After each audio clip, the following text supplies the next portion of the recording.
Permettez-moi de remercier toutes celles et ceux qui à TF1 m'ont merveilleusement accompagné durant cet été douloureux. Vous remerciez Je l'aime aussi. éperdument, Audrey Crespo-Mara fond en larmes pour son dernier JT de TF1. Ce dimanche 17 août, Audrey Crespo-Mara clôture un été compliqué à TF1. La journaliste, très émue, a tenu à remercier tous ceux qui l'ont épaulée pendant cette période compliquée. Ce dimanche 17 août sonnait le dernier journal de l'été pour Audrey Crespo-Mara.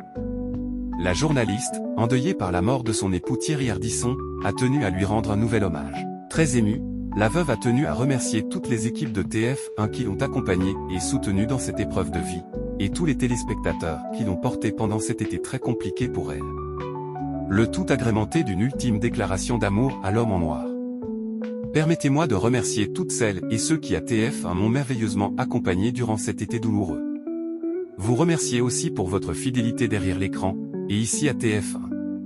Vos attentions me vont droit au cœur, où se trouve l'homme que vous connaissez, et que j'aime éperdument. Merci infiniment. À bientôt, a ainsi déclaré, très ému, Audrey Crespo-Mara. Rappelez-vous. Le 14 juillet dernier, Thierry Ardisson était annoncé mort par son entourage via un communiqué officiel. L'homme en noir se battait depuis plus de 12 ans contre un cancer du foie. Mais une aggravation de la maladie, quelques semaines plus tôt, n'avait laissé que peu d'espoir à l'animateur et producteur. Audrey Crespo-Mara, elle, n'a pu prendre son poste de joker du week-end de TF1 qu'à partir du 25 juillet, soit avec 2 semaines de retard. Anne-Claire Coudray avait accepté de repousser ses vacances d'1 semaine, en présentant les éditions du 11, 12 et 13 juillet.